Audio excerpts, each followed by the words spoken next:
دعوت خطابت دوں گا جناب مولانا نور الہدیٰ قاسمی صاحب کو، وہ آئیں اور نسیم فیضی شداد نگری صاحب کی کتاب یعنی نعتیہ مجموعہ کلام نغمات ہیرا پر اظہار خیال فرمائیں۔ اور قریب ہو جائیے، اور قریب ہو جائیے۔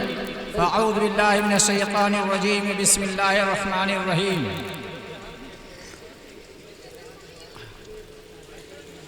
وقال اللہ تعالی فی القرآن المجید والفرقان الحمید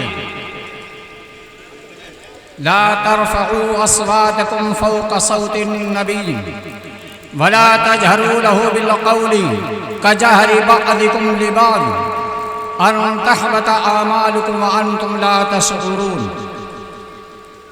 آمنت باللہ صدق اللہ العلی العظیم۔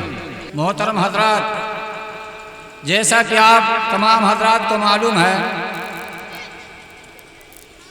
کہ نعتیہ کلام کا پروگرام ہے، اور اس پروگرام میں جناب مولانا نسیم فیضی قاسمی کی کتاب نغمات ہیرا کا آج رسم اجرا ہے۔ یہ نعتیہ کلام اور نعت کا میدان وہ میدان ہے جہاں بڑے بڑے شعراء عاجز اور مسکین نظر آتے ہیں، جہاں جامی و نظامی جیسے لوگوں کے قلم تھر رہے ہیں اور دل کانپ اٹھتے ہیں،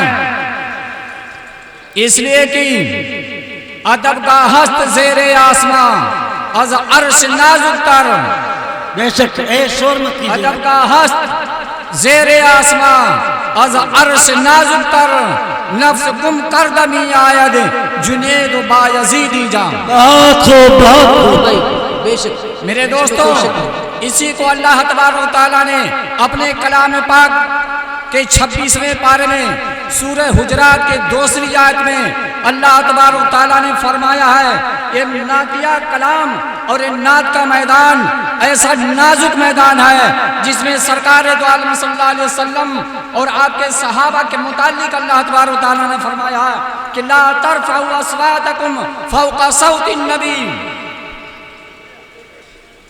کہ حضور اکرم صلی اللہ علیہ وسلم کی سامنے خطاب میں اور گفتگو میں آواز بلند نہ ہو،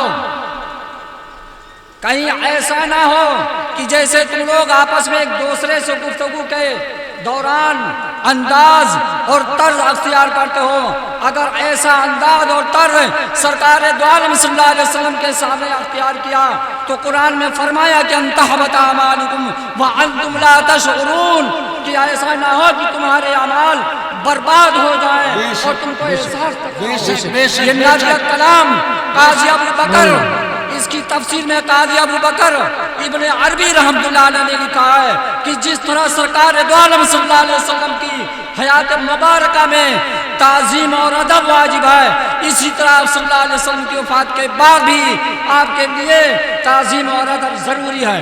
بے شک اس لیے بعض علماء نے لکھا ہے کہ آپ صلی اللہ علیہ وسلم کے مزار اقدس پر یعنی آپ کے قبر شریف کے سامنے بلند آواز سے سلام و کلام کرنا بھی بے ادبی ہے۔ بے شک بے شک۔ اس لیے میرے دوستو، میں آپ حضرات سے گزارش کرتا ہوں کہ نعتیہ پروگرام ہے، یہاں لکھا ہے کہ جب نعت آپ صلی اللہ علیہ وسلم کی پڑھی جائے یا حدیث آپ کی پڑھی جائے یا آپ کے متعلق جو بھی گفتگو کیا جائے وہاں آواز بلند نہیں ہونا چاہیے۔ بے شک بے شک بے شک۔ نہایت ہی ادب و سکون کے ساتھ اور وقار کے ساتھ آپ صلی اللہ علیہ وسلم کے متعلق سماعت فرمائیں۔ یہ بڑا نازک مسئلہ ہے۔ یہ قرآن کی آیت میں نے مختصر طور پر آپ کے سامنے پڑھی ہے، اس سے آپ اندازہ لگا سکتے ہیں کہ نعت کا میدان کیسا میدان ہے۔ یہ نسیم فیضی صاحب، آپ شاید آپ حضرات کو نہ معلوم ہو یا کمی شعراء کو معلوم ہو کہ نسیم فیضی صاحب کی شخصیت وہ شخصیت ہے کہ 2017 میں نسیم فیضی صاحب نے ایک عدیم المثال تاریخ رقم کی ہے کہ میں سمجھتا ہوں کہ عہد نو میں یا عہد قدیم میں کسی شاعر نے ایسی تاریخ رقم نہ کی ہو، نہ ایسا کبھی پیش کر سکے کوئی۔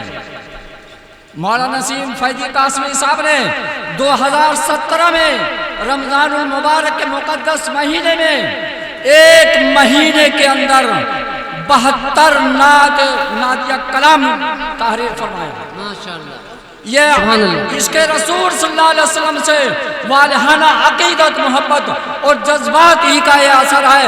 یہ ان کے اندرونی جذبات سے متاثر ہو کر کے فیضی صاحب نے نعتیہ کلام جو لکھا ہے، اپنے درد پر حضور صلی اللہ علیہ وسلم کی باتوں کو اپنے انداز اور اپنے طرز پر حضور صلی اللہ علیہ وسلم کی بات کو پیش کیا ہے۔